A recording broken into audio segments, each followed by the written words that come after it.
Dear listeners, welcome to this latest episode in the podcast series, The Way Out is In.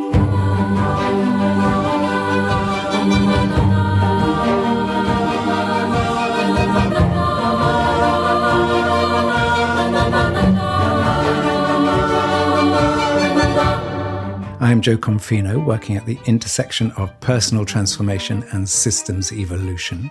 And I'm Brother Phap Huu, a Zen Buddhist monk, student of Zen Master Thich Nhat Hanh in the Plum Village tradition. And today, brother, we are going to talk about the true meaning of Zen, finding beauty and meaning in simplicity. And that means keeping this intro very short. The way out is in.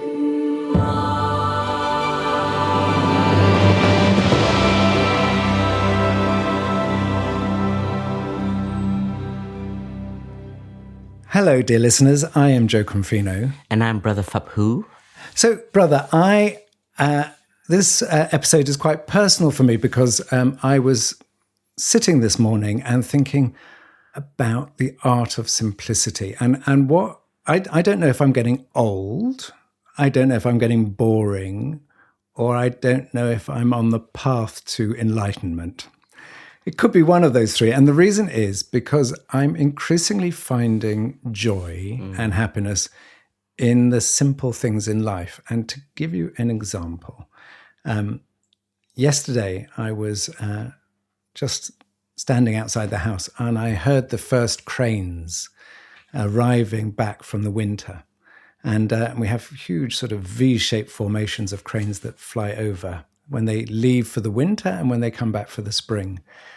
And I was just overwhelmed with joy. I called my wife Paz and we ran up to the top of the hill and just listened and watched them return. And it was there was a moment of real pure joy, actually. It was like, this is the first sign of spring, that they're returning home. And that means, we've survived another winter and the warm weather is going to be coming.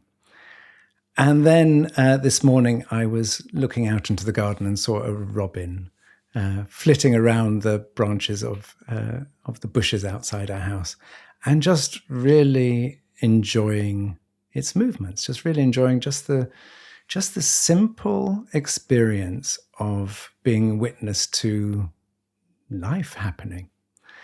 And it made me think about Zen, because a lot of people throw the word Zen around. So I've seen Zen on crisp packets.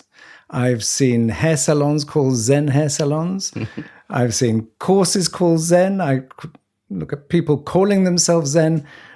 But it's a word that we use, but actually often we're not really sure what it means. And Thich Nhat Hanh was a Zen master. And Plum Village is a Zen Buddhist tradition. So I thought, thinking about beginner's mind, it would be useful just to come back to the true meaning of Zen and what that means in terms of our everyday lives. How do we practice Zen? How do we see the world through the eyes of Zen? So that is where I come to in this conversation. And so maybe we could start off by saying, for you, what does Zen mean? What does it mean to be part of a Zen tradition? Let's break it down. Zen is the English word from a translation from Chinese as well as Sanskrit. And Zen, by definition, it means meditation. And what does meditation mean? Meditation has to have a practice in it. It has to have an essence to it. And in meditation, in the school of meditation, we speak of two elements. The first element is a training of learning to stop, samatha. And stopping here, it's a very practical, as in like literally sitting still. That's why in the schools of Buddhism, one of the branch that was developed called the Dhyana school, which is the school of meditation, which is the school of Zen. So Plum Village is from this long lineage of the school of Zen tradition. We are of a generation of the Dhyana school. And concretely, the Zen masters had to put into practices as a formal activity for all of us to train our ability to have the capacity to pause and be still, to stop. And when Tai talks about stopping, he goes very deep in it. He speaks on it at the level of stop running away from, such as being carried away by our thinking of the past. We're running towards the past. Or we are over worrying about the future, or we are only putting our hope and life into the future. So we are always chasing towards the future. So our teacher would teach us all to have an anchor so that we can concentrate our mind and our attention so that we can ground ourselves into the present moment. So stopping is a wing of meditation, wing as in like the wing of a bird. So we have to develop the ability to be in stillness, to not be carried away. And when we go deeper into the practice of stopping, we can be actively moving, actively talking, actively engaging, but we are still very concentrated and we are stopping in our peace. Nobody can take that peace away. We are grounded in our love. We are grounded in our compassion. Nobody can remove us away from that. So the first wing of meditation is to stop. The second wing of meditation is looking deeply. Looking deeply is an art. It is to understand life at a very simple way of looking, as well as in the simplicity, you see the depths of life. So when we speak about love, for example, today's the 15th. Yesterday was Valentine's Day, the 14th of February. And what is love? That is a question I'm sure many people ask. And for us, one of the foundation of love is to understand. And how do we understand? We have to have the ability to look deeply into the person that we are loving. Do we understand him or her or they enough so that we can offer them our actions from body, speech, and mind with understanding? Because if we love someone, but we only love them by what we want, then that love doesn't come with understanding. So therefore, that love doesn't have the essence of meditation. So for me, when we speak on Zen, it is an art form, first of all. And in the art form of Zen, it has to be very concrete to a practice. So for us, for me, this conversation is very Zen, such as we came in, we don't have a script, we just gave ourselves the thread of where we want to lead this conversation in. And as I am speaking, I am very, very much in the present moment, and I am looking at my understanding of Zen in order to bring it out. So it is a contemplation. Zen is an art of contemplation in order to see reality as it is. Like our teacher loves to quote the Buddha as in this particular phase, and it's almost like this is Zen, is that this is because that is. When we're able to have this understanding, you have this aha moment. You have this moment of just understanding, of seeing it as it is. So therefore, your insight manifests, is born. And when we are practitioners of Buddhism, the Buddha didn't call himself a Zen master, but he is a Zen master. I think words and tradition help identify and help put into shape and forms the elements where we can invest our our practice, our way of looking, our way of being.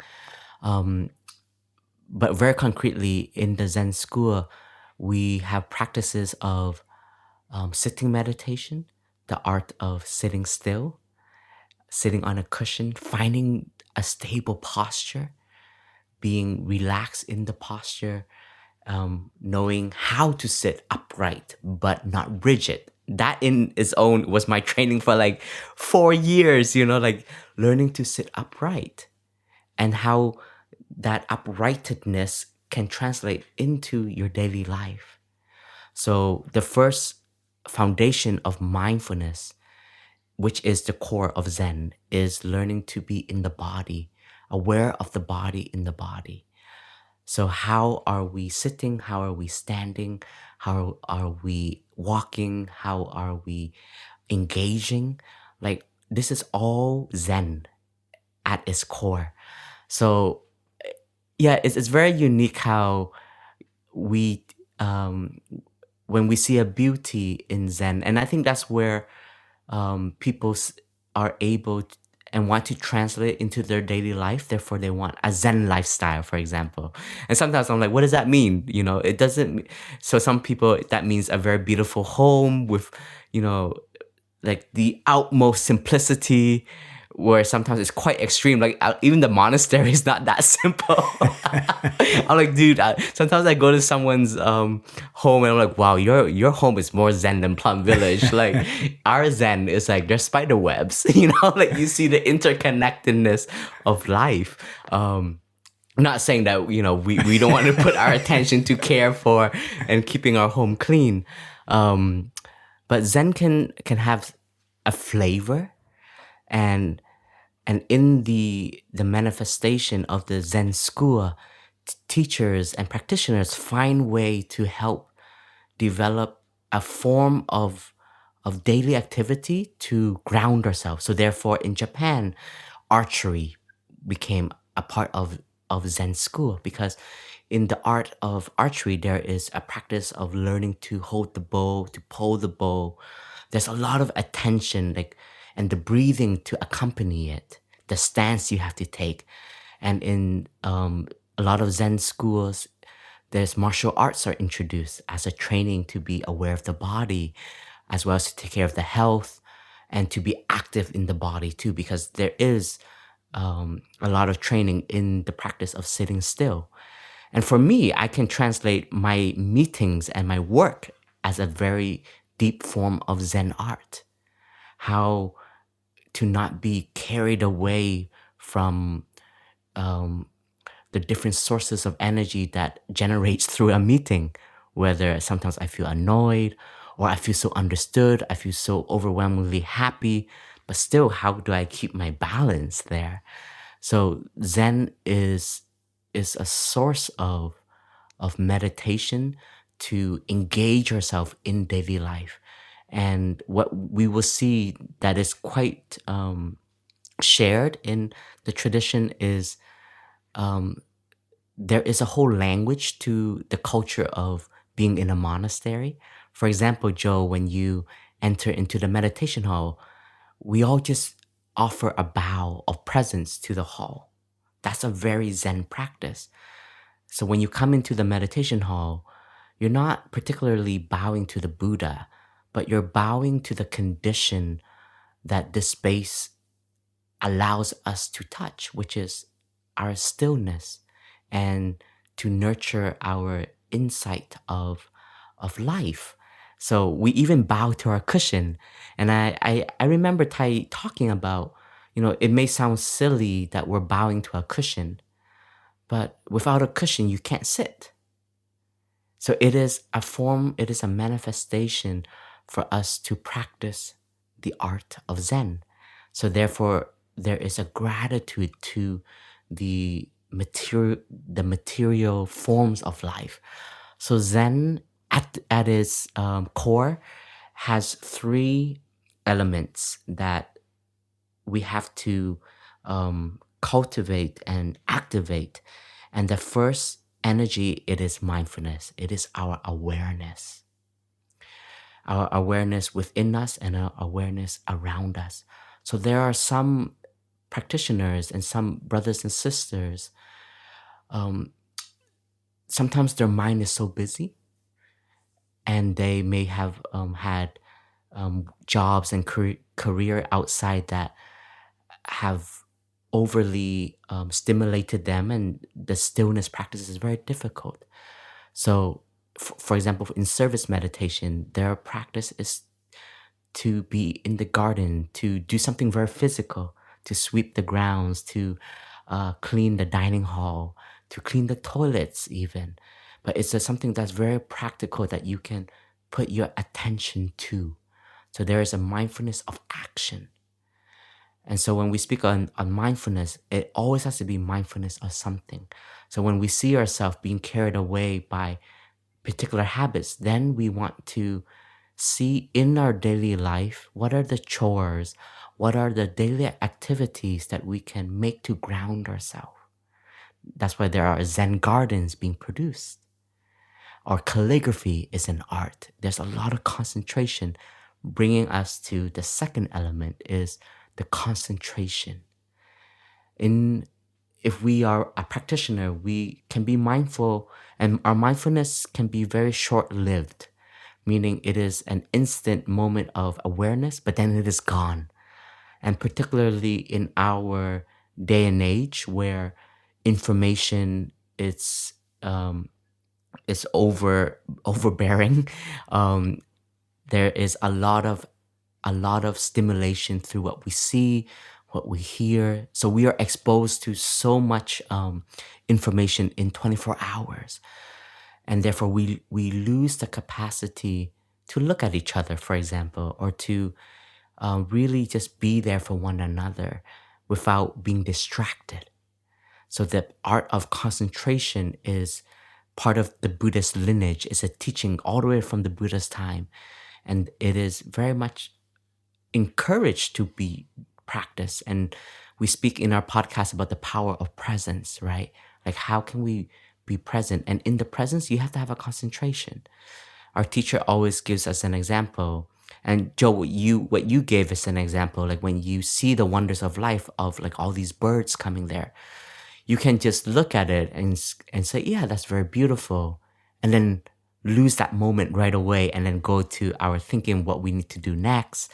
Oh, I forgot about this, that, and we lose the present moment. So the concentration is the second element that we train in our meditation, and naturally will give rise to the ripening of insight. And insight for us already is understanding. Insight is wisdom. Insight is enlightenment. But our understanding, when we just begin, it may be the baby steps that we need to take. And then much later on, we may have bigger understanding that ripens from our practice. But even in the art of Zen, we have to see the cycle of no coming, no going. So there's an impermanence to life, and to even our insight. Sometimes in the Zen school, we speak about letting go as a form of happiness. And this is very particular in also our school of practice. And TWOII always gives an example. Let's say we're all practitioner, and we can use the language of beginner as an acknowledgement that I just started. And as we progress in our practice, we may have new insights of what we need to do. But then at one point, we realize we have to let go of that insight to reach another insight. So there's a lot of practice of never being too sure and not being too caught in what we're able to achieve even in this moment. And the word master it's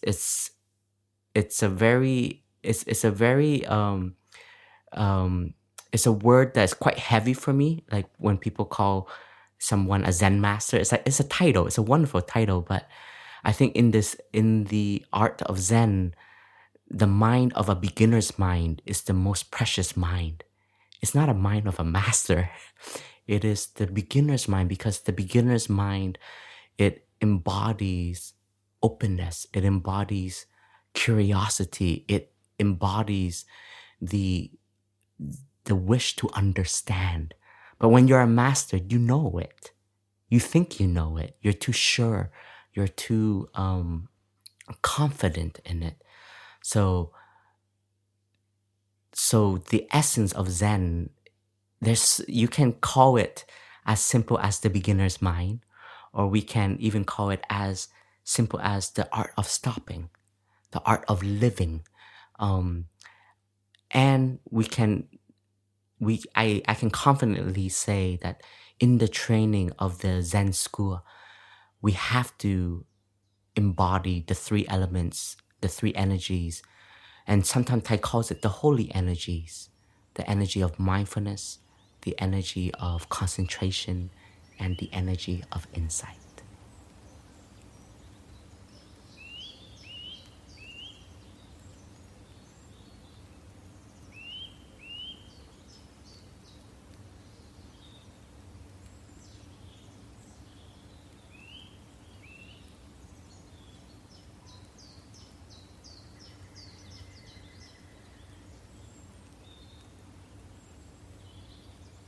Thank you, brother.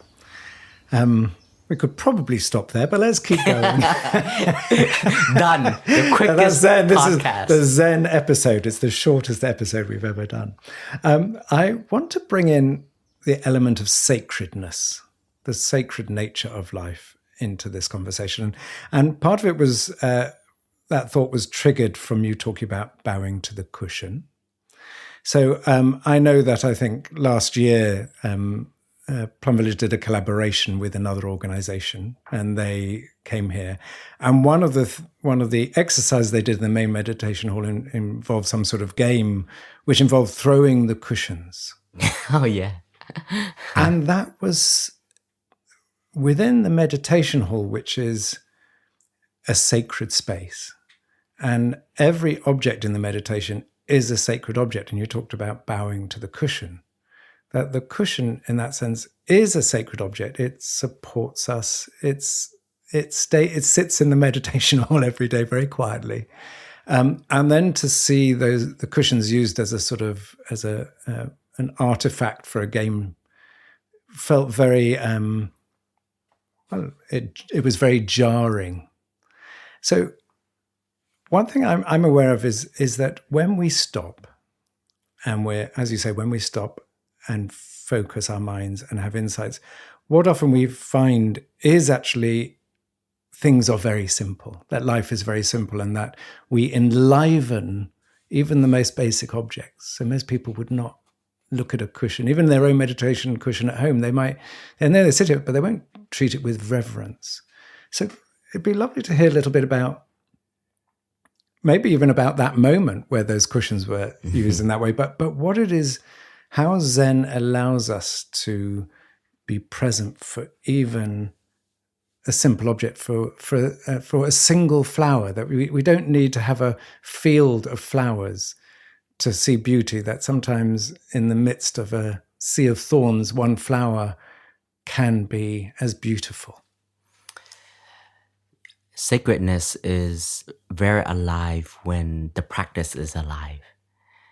And that definition comes into play when we're in a space that has cultivated this energy of mindfulness, concentration, insight, such as, coming into Thai's hut that we're sitting in. We have a mindful manners. So mindful manners are instruction of how monastics should behave in our daily life. And there is a particular manner that we all have to restart to learn. So just like as when we are, let's say, professionals in a teacher, we have a particular manner. When we are business people, there are boundaries, So in the training of a practitioner, especially monks and nuns, but I'm slowly, as I'm developing classes here, I also want to teach to the lay people, the monastery culture. There is a way of how we conduct ourselves and hold ourselves in our way of being that embraces sacredness. And some of it is culturally influenced. So, for example, the meditation hall that that we are talking about, for us in the Eastern, Southeast Asian culture, there's a lot of reference towards our practice of ancestral worship. So, like our head, for example, our shaven head, in principle, nobody's allowed to touch it. Like when kids come to Plum Village, and you will see monks, if like a kid try to touch a monk's head, and if he's especially from Asia, he won't allow the kid to touch his head. And the kid may not understand the meaning of it. So we're not here to, to judge people. When there's not understanding, there's not understanding. But for us in our culture, like when they ask us, do you love your parents, for example? You said yes. Where do you put your parents? And we don't say our heart. We say on our head. Because our head is like the highest point in our body. And it represents the ancestral continuation. So when our head is viewed in that way, so there's like this kind of like respect to it. So our practice, it helps generate like different meaning to a cushion, to the altar. Like we are trained, whenever we pass the altar, we bow our heads. It may look like it's a worship practice, but there is just this element of, because we pass the altar where the Buddha, there's maybe a statue, or not even a statue, but an incense holder that represents our gratitude towards our ancestral lineage. And so when we pass it, we would lower our heads as a gesture of gratitude, of humbling oneself, thanks to the previous human beings and teachers that we have these practices today.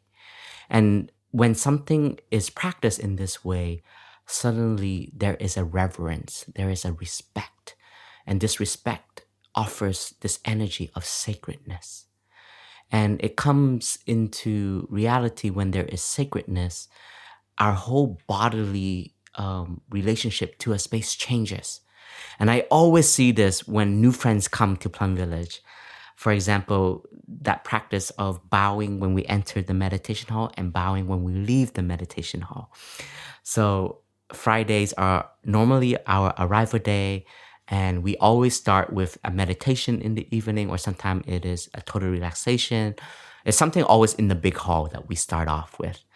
And we are also always learning by what we see, right? So when there are practitioners that have been here for many times and they practice that reverence, that has a big influence to the people around them. And someone who just arrived will, just by being here, will also follow that practice, maybe at the beginning not knowing what it means, but now you know, thanks to this thanks to this podcast. But it is this bow when we leave a space and we enter a space. It is like the acknowledgement of our presence, that we have been here and we're grateful for being here, and now we're leaving the space.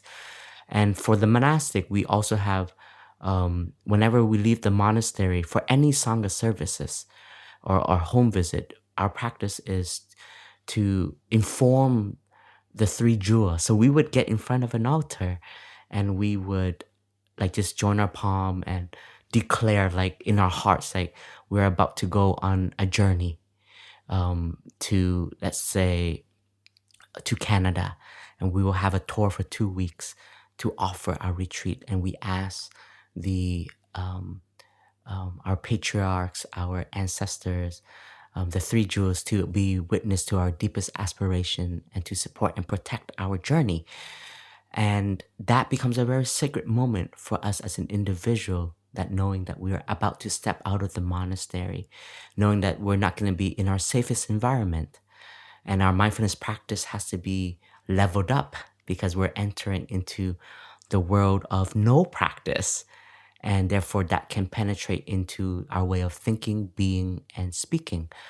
So these very concrete practices become sacred actions for us to prepare ourselves. And then when we come back to the community, we also come in front of the altar and we touch the earth to declare that we have returned home. And we also learn to not take our community for granted.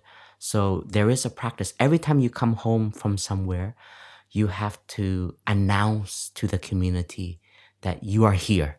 And you have to say these particular words, and I would like to ask permission to enter into the stream of practice here.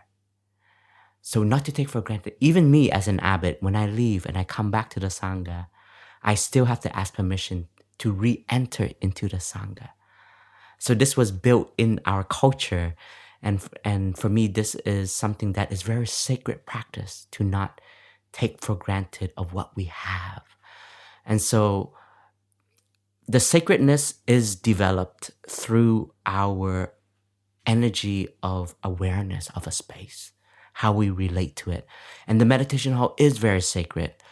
And at the same time, we are so flexible, especially in Plum Village, because we are limited in our space. So sometimes we turn it also into a place where we would offer a mindful poetry and concert, for example. But the way then we conduct ourselves in it changes, right? And sometimes when the World Cups come around, we would organize to watch the finals in the big hall. So there is this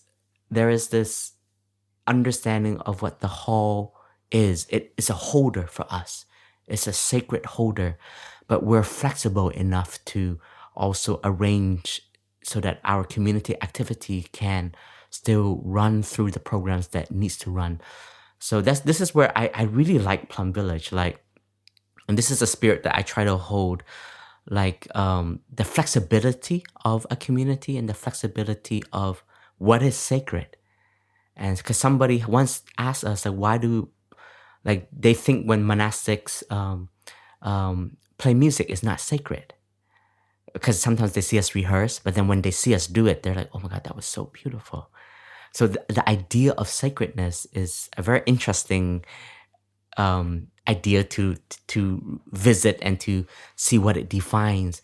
And of course, yes, when I think that was 2 years ago, Joe, actually. All right, yeah. Yeah, or even, was it 2 years or even 3 years? Time. Another Zen thing. That's another Zen thing. Time is just a practice here. But I do remember that moment, and it was Brother Spirit who, I think it touched a button in him where it's like, we cannot be disrespectful in this space. And I think because there was no understanding of what it means. And so the cushions were being just thrown here and there. And Brother Spirit was just saying, he's like, as a Westerner, I know our relationship to objects is very, I don't know the word he used, but it was saying it's very whirly. These are just for us to sit. But he said in the spiritual dimension and in the spiritual practice, there is a reverence to everything that is in our space. Even a cup of tea, even a candle, even when we sweep the ground, even the dirt that is there, it can be very sacred because thanks to the dirt, we're able to sweep. And thanks to the sweeping, we have our practice of simplicity. Beautiful, brother. And just what you talked about watching football competitions in the big hall. And I wasn't there, but I've been told that at one of these big events, I don't know if it's the World Cup or the European Champion final, that Thai came into the hall, and that while everyone was watching the football, he was watching all the monastics. Yes, it's true. He's so cheeky sometimes. Actually, one time he always comes at the beginning just to just as a teacher, showing that he supports this, and because by him showing support to it it means that even a Zen master, for the sake of titles and the sake of like reverence, his showing up means that this is okay for us. And one time he even took his chair and he sat in front of the projector to look at the whole community. It was so funny. But he, because Tai does it as a joke, so he comes and he does it, and then he laughs, and then he goes back and he sits for just a little bit, and then he would leave the hall. He wouldn't mindful stay. cheering, mindful competitive spirit. But then Tai, he's so cheeky. So he, in his some of his Dhamma talk, he's like, sometimes, because as a teacher, he has to also remind us of our practice. And he's like, sometimes it's so difficult to get all of you to sit in stillness for 30 minutes, but you can sit there and watch a game for 90 minutes without moving. Even if you need to go and do a pee, you do not move. You do not move. That's how exciting the game is. He's like, we have to make our meditation that exciting. Like, we have to see that being aware and having the ability to take care of ourself in the practice of sitting is as exciting and challenging as scoring a goal. Ooh, nice one, brother. So I just want to come on to how sort of Zen shows up in our everyday life. Yeah. So you've mentioned sweeping and cleaning toilets, and brother, about 3 weeks ago, I saw a film which is still resonating in me, and it's a new film. I think it's from last year, by Wim Wenders, called Perfect Days, and it is the most Zen film I've ever seen, and it's about a toilet cleaner in Japan. And on one level, it looks like the most boring film, because every day you just see him get out of bed, roll up his mattress, drive to work, clean toilets, and then come home at the end of the day. And then at the weekend, he goes to a little cafe every time and they greet him. And on the surface, as I say, it's like, why am I watching this film? It's like watching paint dry. But actually, as I watched it, what you realize is he's living a perfect life because he's finding meaning in everything. The way he cleans the toilets is as a service. He uses a mirror underneath to make sure everything is perfectly clean. He puts his heart and soul into it. He goes every day and sits on a bench and eats a sandwich and just looks at the shimmering leaves of the tree and takes very artistic photos. And every day he goes and has a drink at the same bar, but every day they welcome him. And as you see the film develop, you see actually he's leading this incredibly rich life. And everywhere he goes, he's welcomed as someone with real stability, and people treat him with great respect. And it's sort of reason it's resonating in me because I see such truth in that. And as you were just talking now about the meditation hall, one of the joys that people had when Tai was alive was just to see him enter the hall, to see him open a door. I remember someone saying, I arrived for the first time in Plum Village. I saw Tai open a door and I learned everything I need to learn. And you've talked yourself in a past episode about your joy of sweeping, and that actually we can find meaning in everything. But most of the time, especially in the West, these so-called menial tasks, we try and get them over as quickly as possible. We don't enjoy them. They're just a distraction from what we want to be doing. So can you just talk about, and maybe through you seeing Tai as well as other things, why is it so important? And how can we find the joy in how we open a door? That's very Zen, by the way. Super Zen. It's Zen plus. Being mindful is to establish ourselves to be so alive in the present moment that nothing becomes boring. And a part of our practice of stopping is learning to have a routine. And this gentleman that you spoke about in this film seemed very content with a routine. Very content. And I think this contentment, it gives you so much freedom.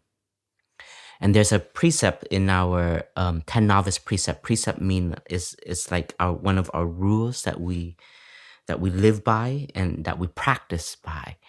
And precept is also our guidelines for us. And it's the sixth precept in the novice precepts, and it speaks on not being caught in using cosmetic or wearing jewelry. So it's about the outer appearance. And I think it speaks about this beauty, and our teacher translated it so that it's modern to our time. The sixth precept on not using cosmetic or wearing jewelry. Aware that the true beauty of a monk or a nun is found in his or her stability and freedom. I vow to adorn myself and my Sangha means community, with the practice of mindfulness made concrete by my trainings in the precepts and mindful manners at all moments. I realize that cosmetic and jewelry only bring about an outer show of attractiveness and foster attachment and infatuation.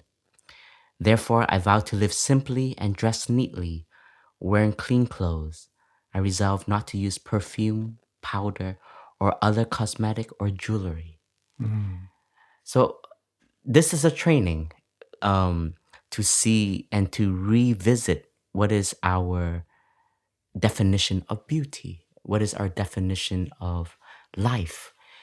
And as a practitioner, when we enter into the monastery, you have to prepare yourself to come in a way.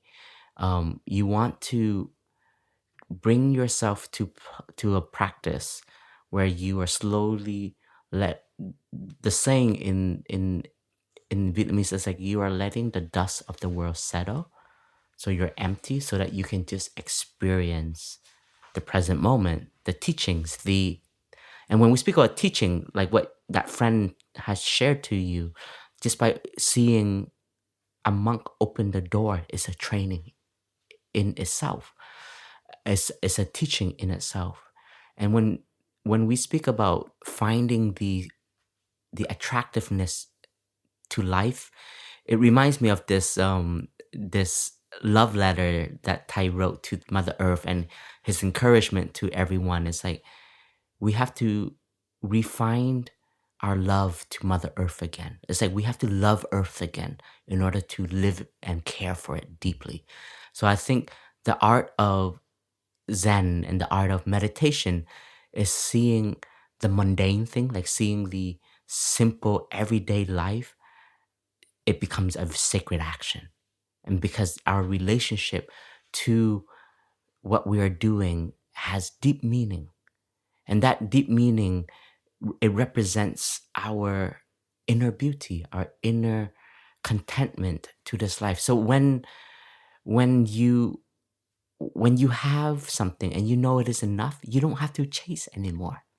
Your life suddenly becomes so much more deeper and relaxed. Like how many of us, like, I remember this, like, when you know one of your laptop is not good enough anymore, you have to have you're getting ready to buy a new laptop.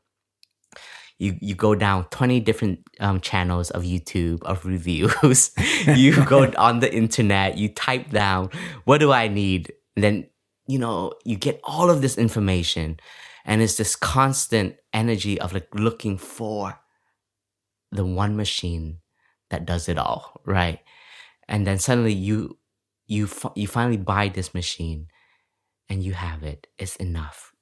Then suddenly you don't look and you don't chase anymore. That's like that's a feeling of you have enough now. So I think part of our practice in the simplicity of practice is to know what we have is enough. Is to arrive there, even in the state of the practice.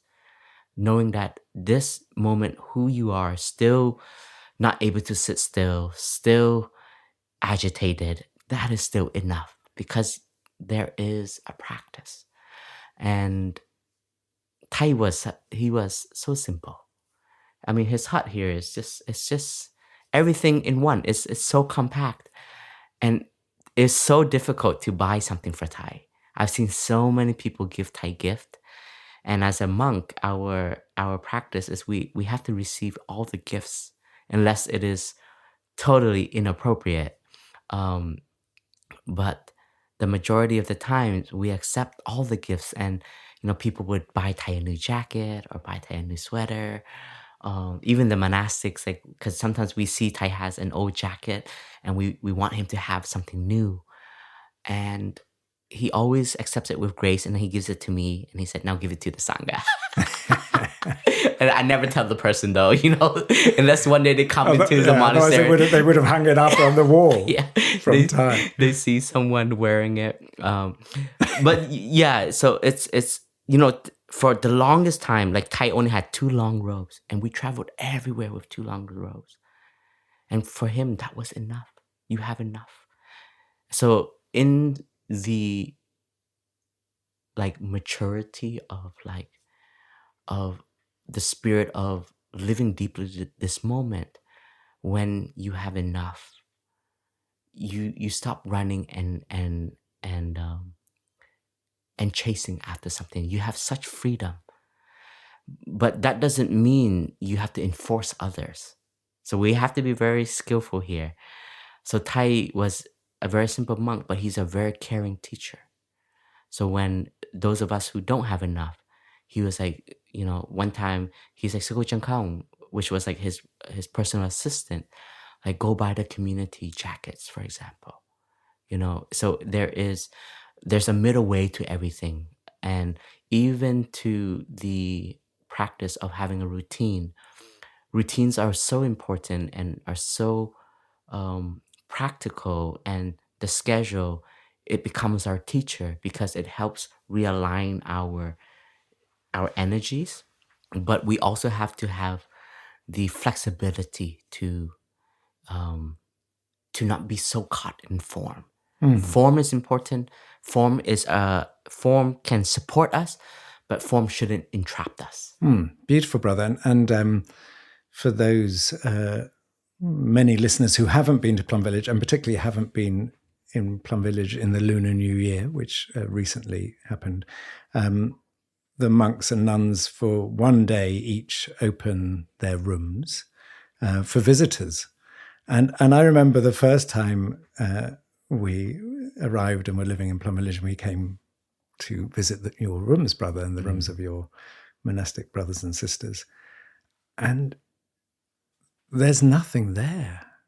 I mean, each first of all, the monks and nuns share rooms, sometimes up to 5 or 6 nuns, monks less, 2 or 3 normally. But it's a small room that you share. There's just a single bed for each of you. And normally the monks will just sleep on the floor on a wooden board. There's no luxury mattress or anything. There can be a couple of bookshelves, but often those are half empty. and that's pretty much it. And then under the bed there's normally a box where keepsakes are kept. And I remember the first time I came to visit, I left so embarrassed because I thought, oh my God, I have so much. It's just like, I don't need any of this to be happy. And it was such a lesson in how little we need. But also, brother, I want to bring in that Zen doesn't mean not appreciating beauty. Yes. And so one of the things I know about you, brother, is you don't have very much, but everything you do have is very beautiful. That you have a style about you. You have a deep appreciation of beauty. When you do get something, I always know that you recently got a coffee machine, and it's like such an elegant coffee machine. It's just so simple. It's such a Zen machine. It's just so simple, and yet it has great beauty in it. And even, you have a pair of Birkenstock shoes, which are brown suede, but they're very elegant. And I think that sometimes people mistake Zen for the need to be disheveled almost. And in a sense, Tai, you could call him a bit disheveled. He had one jacket, and as you described, you were, when he was going to important events like meeting famous dignitaries or going to speak in global events, and he just had this, he looked like sort of someone who maybe was homeless or didn't have a home, and you wanted to smarten him up, and he said, "No, I've got enough." So I really like the fact that you're giving that sense of freedom, that just because one person's one thing doesn't mean then to be a student of that person is to be exactly the same as them. And because I really appreciate your sense of beauty, and that whenever I see you, you have an elegance about you, even though what you have is so simple. Well, first of all, thank you so much, Jo. Oh yes, I've never told you that before. I think part of Zen is learning oneself, is learning who we are, like how we want to represent ourselves every day. And the elegance, I owe the credit to the mindful manners, really. And I really owe it to also the elders that I have in the community, of their way of upholding themselves and their elegance in being. And sometimes the elegance is so powerful. It's their way of just sitting and listening, and their way of showing up.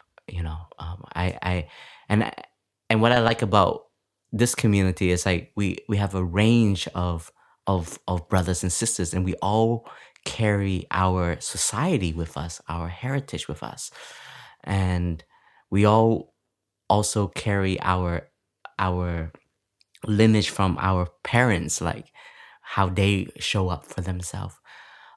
But what you mentioned is very true, though, because like even in this precept, like it says, "I vow to dress neatly, wearing clean clothes." Isn't that interesting? Is in here. that means that as a monastic, we live simply, but it doesn't mean we don't care. And the caring is not just about you, because when you care for how you dress, you make sure that you don't have odor, for example. You're caring for your community.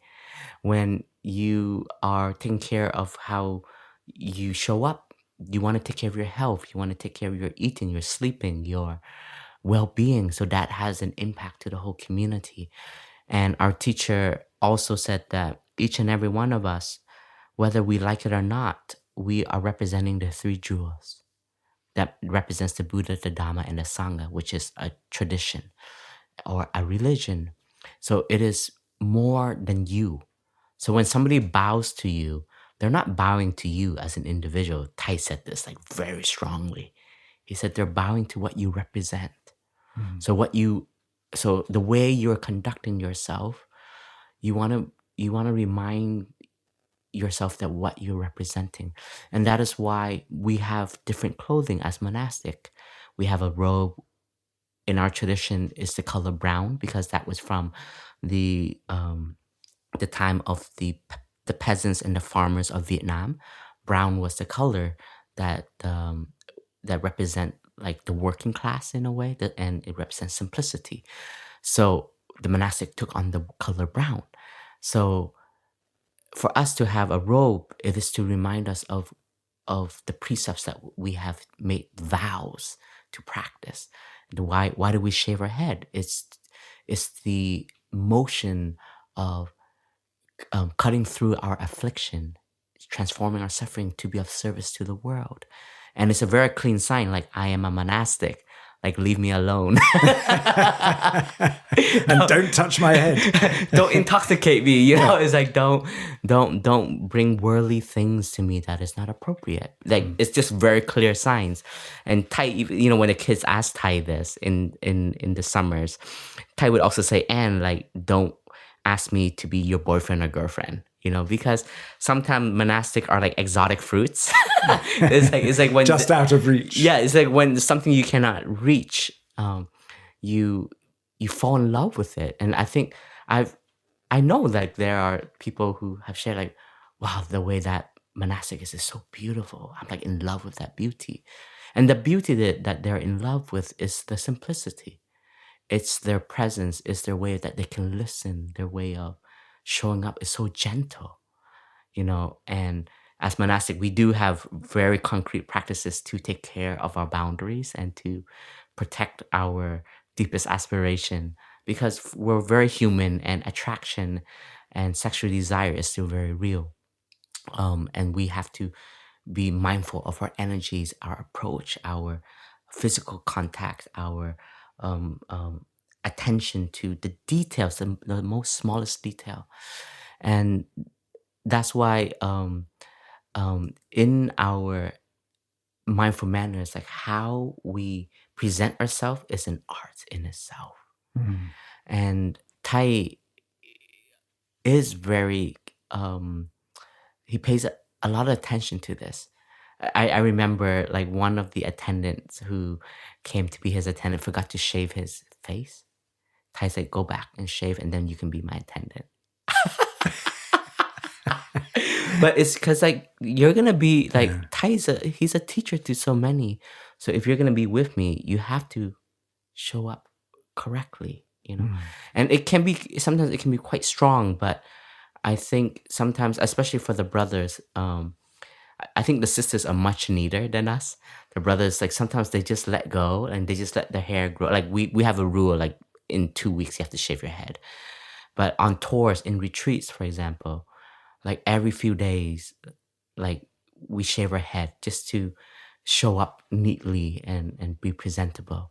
And when we go out into the public, we always have to have our long robes on. For example, like these are very subtle gesture and practices, but they inform our way of being.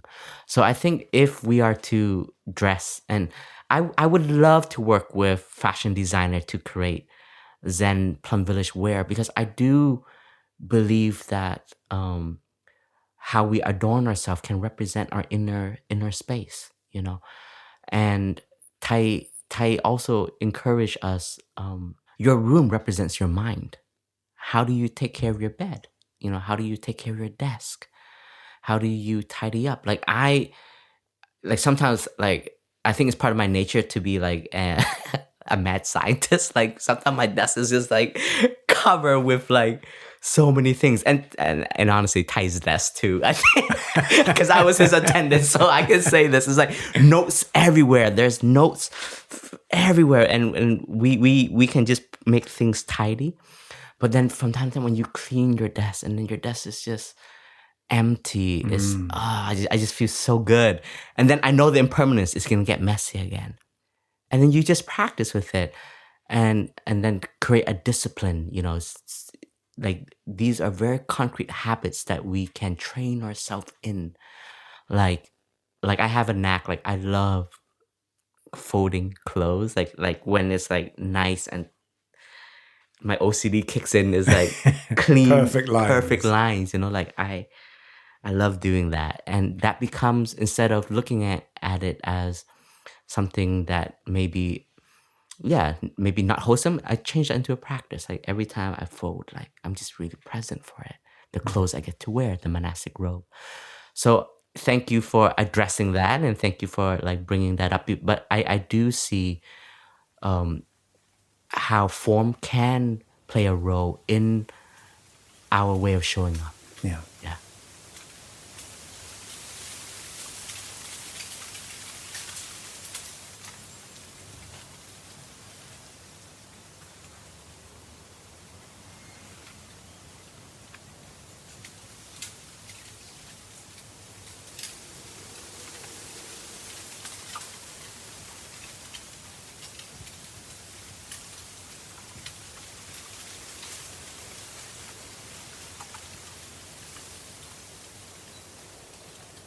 Thank you, brother. And one of the things I always liked about Tai was that as a journalist, he would not let someone interview him unless they were taking part in a retreat and had tasted the practice before they met him. And it made me think that sort of if there are any wonderful designers out there who may say, oh, well, I'd like to help Phap Huu design some clothes, that one has to embody the practice to be present for the practice. So I think what I'm saying is, if someone came along who was leading this madcap lifestyle, said, yeah, I'd love to design some clothes and I've got some designs already here, what do you think of them? Is not really what you're looking for. What you would want is someone who has understood the practice, who is centered, who sees the design as an embodiment of the practice, not that they're just trying to create a beautiful set of clothes. 100%. Because the creation has to come from the insight of understanding what it is we are manifesting together and how it can be a support for the practice.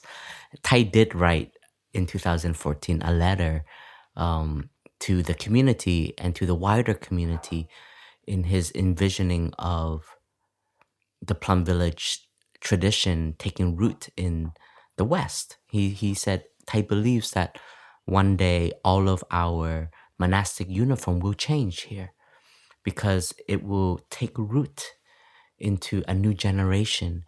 But when we design the robes, it has to embody humility, simplicity, and it's a definition of practitioners. It helps define that.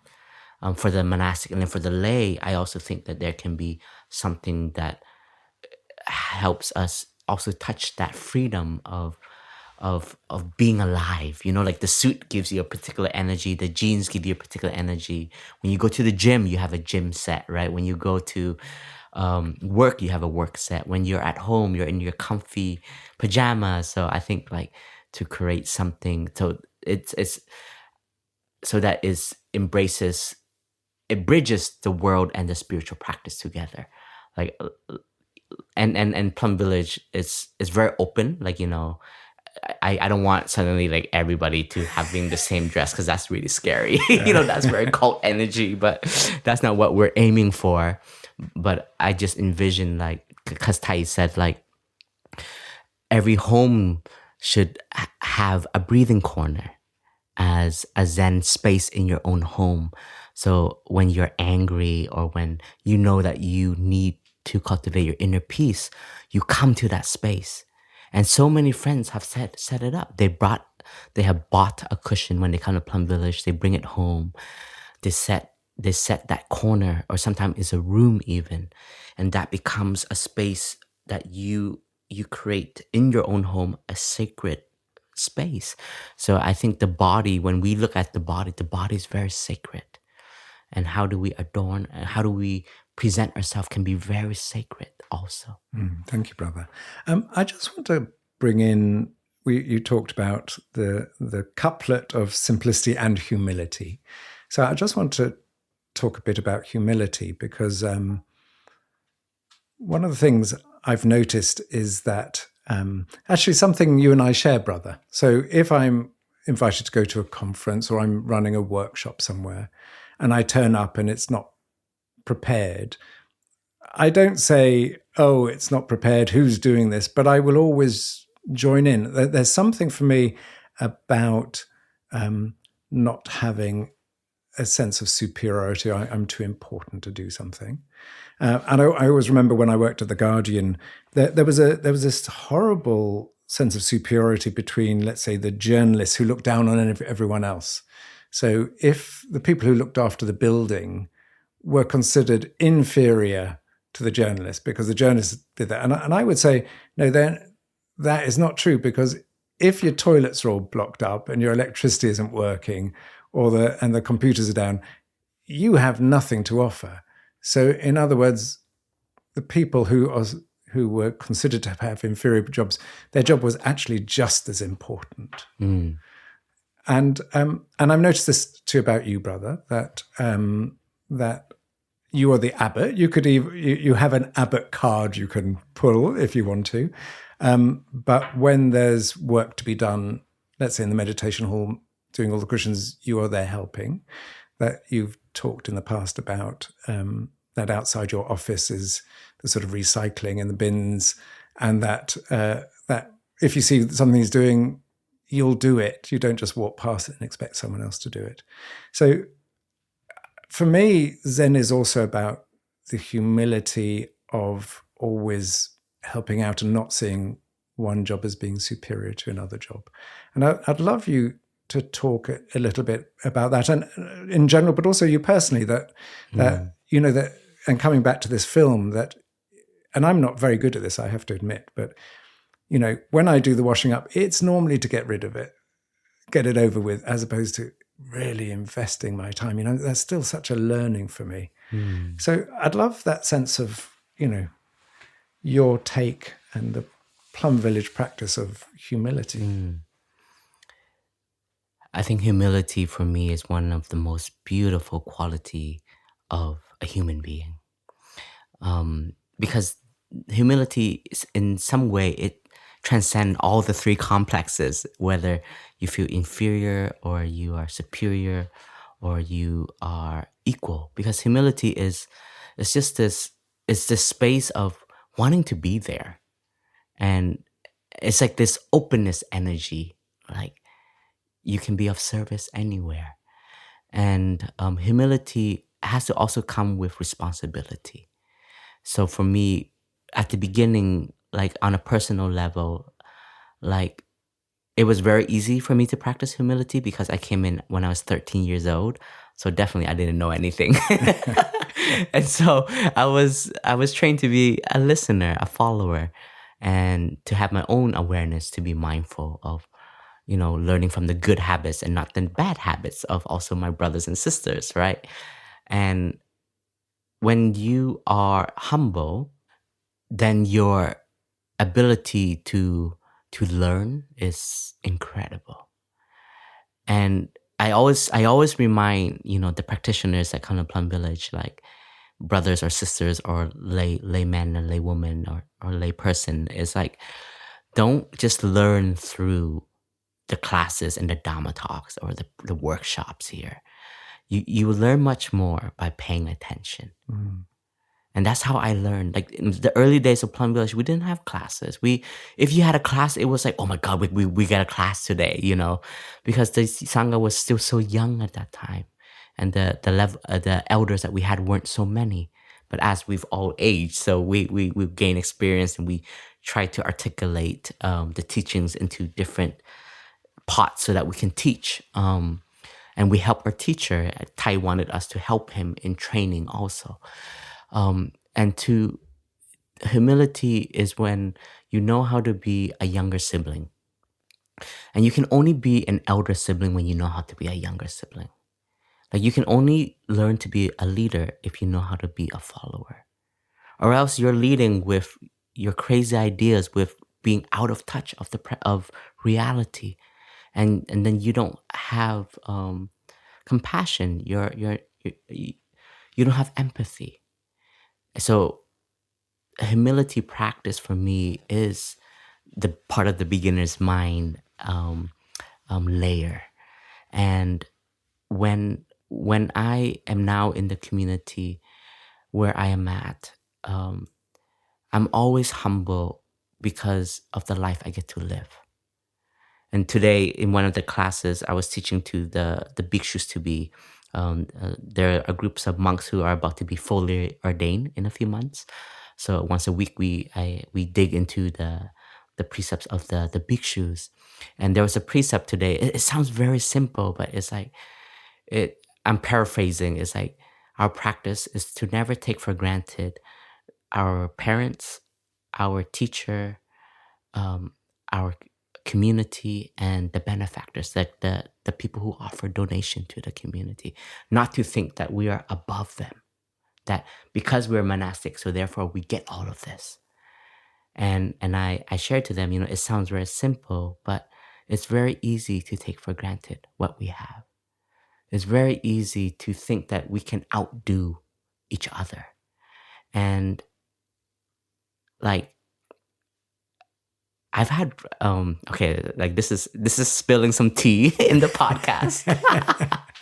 Our listeners will love this. One time I was traveling with a monk, an elder brother. We were on a trip to Italy, and he is a Dhamma teacher, and he was starting to write books for people, and it was in Vietnamese, and his target audience were young people. And I was just a curious younger brother. I was like, so, how do you come about with the books? Like, where's your aspiration? Like, what informs you and what aspires you to? And I was just curious. And we had a wonderful conversation. And at the end, I think he let it slip. And he said, I think my books are better than Thai. Ooh. And I was just I just sat there and I'm like, this is awkward. And I was just silent, and I'm like, I couldn't say anything. I was just nodding my head. I'm like, if you think so, but I was so young back then. And like Thai, like, I just want to say this, like, Thai has always wanted us to be better than him, because there's a saying in Vietnamese, like, con khương cha là nhà có phước, meaning like, if the children are more talented than the parents, then our whole lineage has good merit, because we continue our parents, right? We continue our teacher. So Thai have said, like, to the monastic, in monastic talks, like, if you are better than Thai, Thai will be so happy, and that's an encouragement for us. That's a boost, a motivation that Thai is entrusting the future to us. But I think there are some things you just never say, as a practitioner, to be humble and I was curious, so I read, some of chapters of the book, and I mean, everything is Plum Village. Like, this is literally Thai. Like, this book, like, you're a continuation. And I guess, like, as an individual, like, you let other people say that it's good. you don't beat your own chest. And that was a brother who I have a lot of respect. And unfortunately, down the path, he's not a monk anymore. So our humble mind and our intentions, we have to be very mindful of them, because it can damage our gratitude.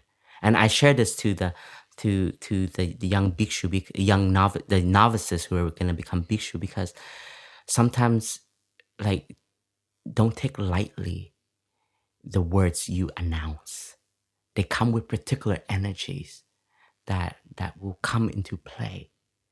And for this particular brother, his self was so big that when he came into a crisis, he didn't listen to the community to realign on the path. And he found himself leaving the monastery and disrobing and so on. And he was such a bright brother, so talented. And there's a saying in the Zen school, talent has to go with virtue. If there's no virtue, put that talent away. Like, we was like, we'd rather have you than that talent. We'd rather have you as a monk than that talent. Because if the virtue is not there, then the talent only becomes pride and self. Thank you, brother. There's one final thing that's on my mind, which I'd like to explore a little bit. And that is about sophistication and intellectualization. And this is particularly true in the West, and also I find in some of the Western monks and nuns, that there's that people often intellectualize the practice rather than be in the practice. And then also beyond that, in normal society, living in cities, there's this sort of appreciation within the culture of the more sophisticated we are, the more intelligent we come across, the more we have esteem, and the more complex the words we use, the less understandable it is, the better it must be. And yet for me, Zen, and coming back to simplicity, is about is that actually the less sophistication, the better. And Thai would often say that actually some of the worst practitioners are the intellectual, the people who are researching Buddhism or professors of Buddhism, that often they're the poorest practitioners because they're stuck in their mind. So I'd love you to share a bit about that place of simplicity, because again, sometimes things are about coming with age and experience, but the older I get, the more I appreciate simplicity, and that if I'm speaking to someone, that there's a power in the simple words, in the heartfelt message, in the fact that I'm looking someone in the eye, and that half of the conversation, if not more, is in the knowing rather than in the verbal expression. And yet so many people, and as I say, including some of the young Western monks, so much is based in the trying to work it out in their mind and creating complexity, and then often getting lost. So I would love you to just talk about, Zen as a place of, in a sense, knowing, and then as a place of thinking. Yes, sophistication and simplicity. I think the two of them also have a deep relationship to each other, because sometimes, thanks to studying something that is so sophisticated, you have the aspiration to make it simple. That's true. And I think that's what TWOII experienced, in TWOII's journey of renewing Buddhism and making Buddhism alive again, was to bring back the very core essence of the practice that has to do with our everyday life, like our emotions, our feelings, our well-being, and then accepting it, and then just channeling it, and then you have the simple teaching becoming sophisticated. So, I have all these emotions. So what do I do with this emotion? Where do I bring? Da, da, da, da, and then you create a whole story out of it. And sometimes it's just like, no, stop, and just feel it, and just be with it, and then just channel it to something that is very simple, like action. Like coming back to what we said at the beginning, like part of Zen is bringing into motion the simplicity of life. Like when we are watering a flower, we know we're watering a flower. When we're washing the dish, we know we're washing the dish. So when we're sophisticated, it's good to go into something that is simple action, to directly bring it there, because our mind is a magnificent storyteller and creator of so much more. So I think we do need the scholars, we do need the poets, we need some sophistication, I would say, that are able to articulate like the Dharma, are able to articulate the situation of the world in the here and now, and present it in a Dharmic language. For example, Sister True Dedication is a magnificent speaker, and the way she's able to articulate something, I am always in awe. Like, I'm in wonder every time. Like, whenever we have her on the podcast, I know, we both shut up. Yeah, we just like zip it, Jo, zip it, Phap Huu. Let our sister, give her the mic and let it run, and it's true. But Sister Trudy also has the deepest practice of simplicity. So I think it's also by nature. Like TWOII is a scholar. He would never call himself a scholar, but he is a scholar. Like TWOII, he's a poet, he's an author. But the way he carries himself, I think that is what we remember. I remember. But I guess like when you only have the intellect, then we become only attached to the intellect, and we want to be remembered by the intellect. And I think, I know that TWOII was trying to bridge the academic space of Buddhism into the practical space, and that's why his aspiration in the European Institute of Applied Buddhism, at one stage as it evolves, it would have a branch where it is geared to have classes. It can teach, like Buddhist psychology, Buddhist history, different sutras. But then it always has to go hand in hand with a practice, like a living practice. And part of the living practice is monks and nuns that commit their life to the Dharma. So that sacred energy that we've been speaking about is carried through, and it's not the academic space that is carried through. And academic has its role in the world and in history and in culture. But it's almost like we all know our lane in a way. Like I Jo, like I've always had a complex of like not having higher education. Like I was finished I finished grade 8 and that was it. And then I came and became a monk. And then in the monastery, you have monks and nuns with PhD, you have monks and nuns with career, worked at the BBC, was a composer, Like we are a garden of so many human beings here. And to be honest, like, sometimes I would feel inferior to these siblings because they have so much more world experience. And during one of my crises, like I was just like, dude, maybe I just need to go out and like get in touch with this other aspect. So I was like painting a different picture. And fast forward, last year, I think I had a realization that I'm so grateful. Yeah, that I lucky you. I'm so grateful that I stopped at grade 8. And I found a school, which is Plum Village, a school of life that this is my language. Like there's no grades here. There's no tests here.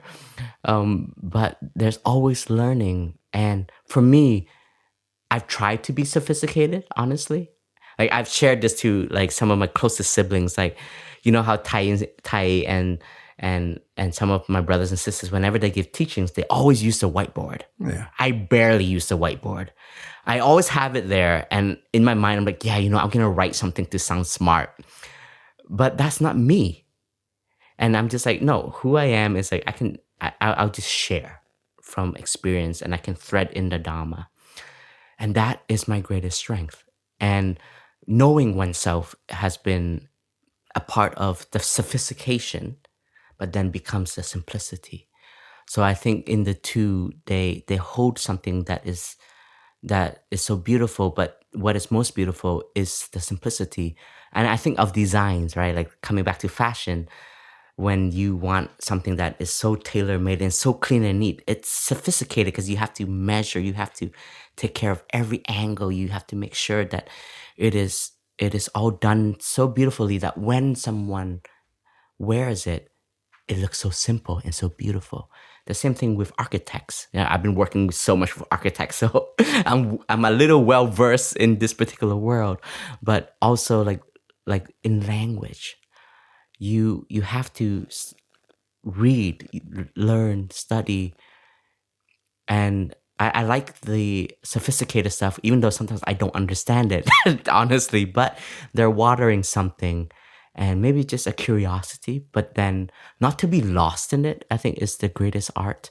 And for me, like knowing that simplicity is something that everybody can be close to has been very empowering for me, because I think I am someone who's quite simple.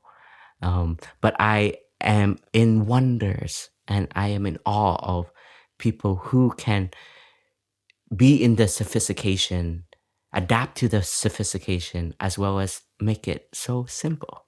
Yeah. And we love it that you're not that way, and that, my wife Paz calls you a dharmic jukebox.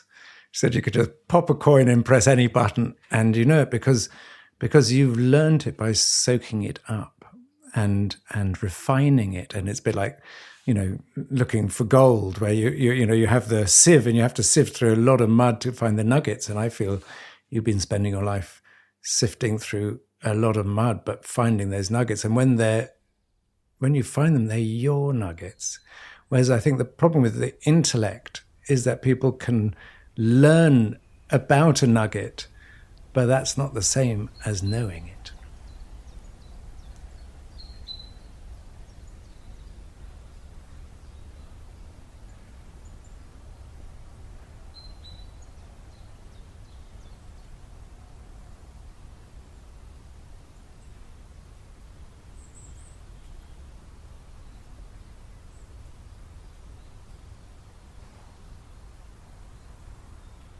So, brother, I want a bit of fun just before we end. Mm-hmm. So I started out by saying that I see Zen everywhere. So, and I mentioned two examples, I think. I mentioned about seeing packets of crisps, which are called Zen crisps. And also there's a hairdresser in our local town of Bergerac, which says Zen hairdresser. Really? Yeah. So I want to ask you a question from a Zen perspective. So let's just pick those two examples. So if you were eating a pack of Zen crisps, what would it mean to eat them in a Zen way? That's my first question. I love crisps, so I would enjoy it to the fullest.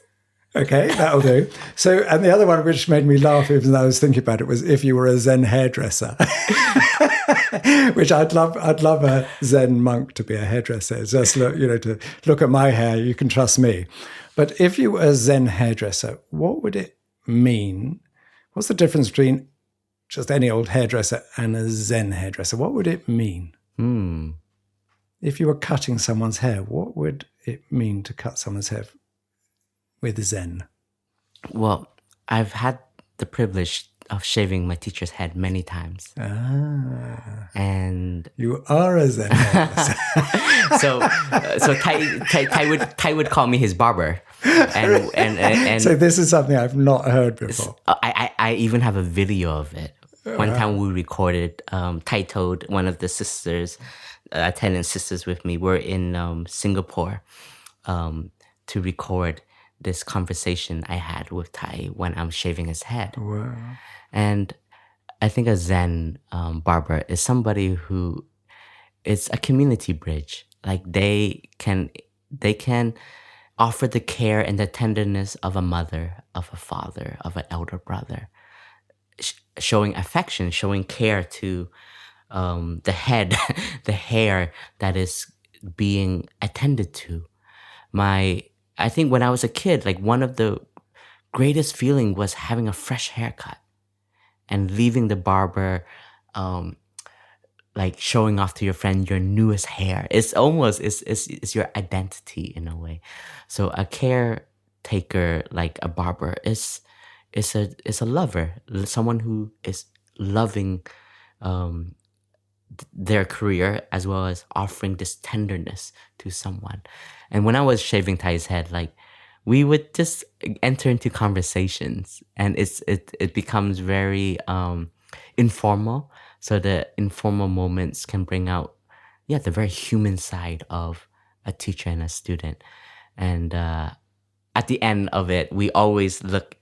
I would always save all the hair, and Tai was like, he wants to see how much hair his head still produced because he was in his late 80s back then, and his hair was quite black, for someone of his age. So I always make a joke. I'm like, Tai, you're still young. Your hair is very black. And we always just have a laugh out of it. But it's also like these very simple moments to create something very sacred out of it. And the sacredness, it doesn't mean just stillness and like all like bowing our heads to something, but that moment when I get to shave my teacher's head is very sacred, because once again, like it's very rare that we touch somebody's head, but this is a moment I have permission to touch my teacher's head and to shave his head. So it's a very sacred moment. Wow.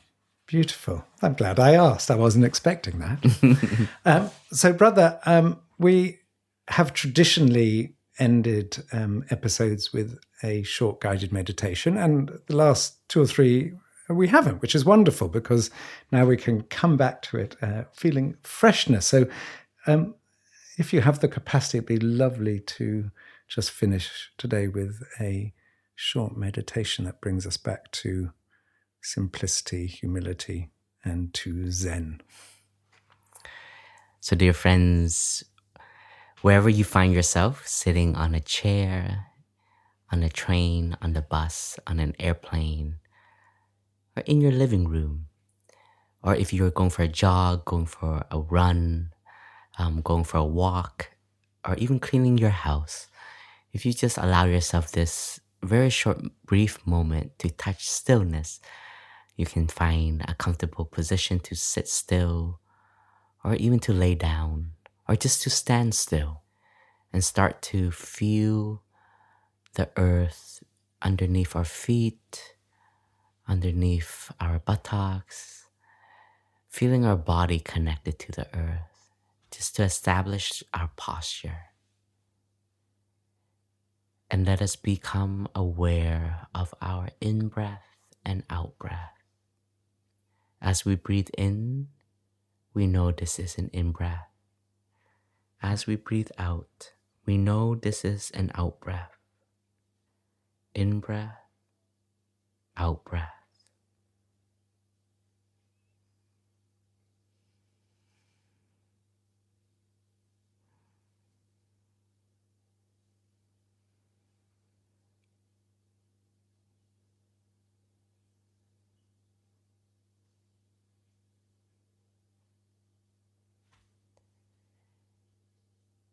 Breathing in, I follow my breath from the beginning to the end. Breathing out, I follow my breath from the beginning to the end. Fully dwelling in the present moment of the breath. Fully present with the out-breath. If it is long, let it be long. If it is short, let it be short.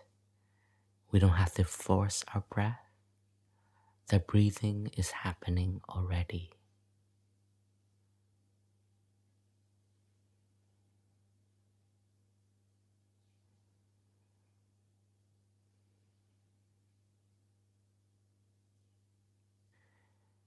Breathing in, I become aware of my whole body. Breathing out, I smile to my body. Aware of body, smile to body. Thank you, body, for being, for allowing me to walk, to eat, to move, to be engaged, to offer my presence.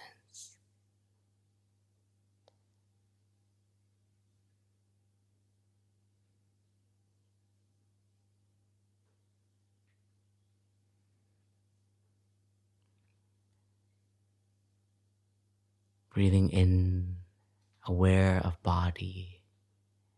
Breathing out, I relax my body, offering care, offering stillness.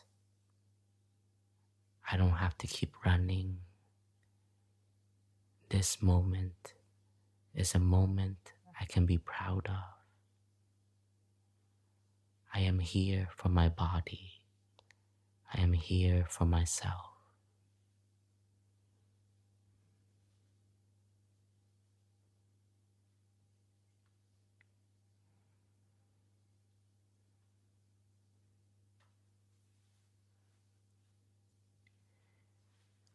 Breathing in touch with the wonders of life around me. Breathing out, I am grateful to all the conditions that supports me to be alive, to understand, to love. Aware of the wonders, I am grateful to all the wonders.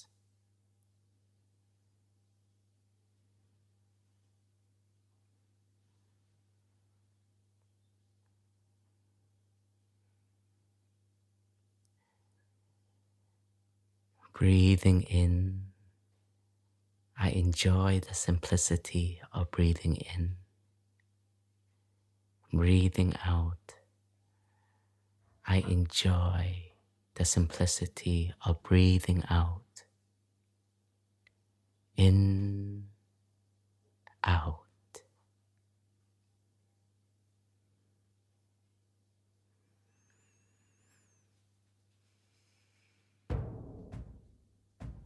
Thank you, dear friends, for practicing. Brother Phap Huu, thank you. I was just deep in quietness there and stillness. So beautiful. Thank you. So, dear listeners, now I've woken up again. Dear listeners, we hope you have enjoyed this episode. If you did, you can find many more in this series. So you can find it on Apple Podcasts, on Spotify, on other platforms, as well as our own Plum Village app and also the Plum Village website. And you can also find all previous guided meditation of different episodes in the on-the-go section of the Plum Village app. And this podcast is co-produced with Global Optimism and the Plum Village app, with the support from the Thich Nhat Hanh Foundation. And dear friends, please continue to support and donate to the reconstruction of the nunnery in Lower Hamlet that burnt down 3 weeks ago. We are very grateful for all your generous donation as we continue to build our spiritual refuge for the world. And we want to thank all of our friends and collaborators, Clay, aka the Podfather, our co-producer, Kata, our producer, our other friend Joe, our audio editing, Anka, our show notes and publishing, Jasmine and Cindy, our social media guardian angels, and today, Georgine on the sound engineering. Thank you, and we'll see you next time. The way out is in.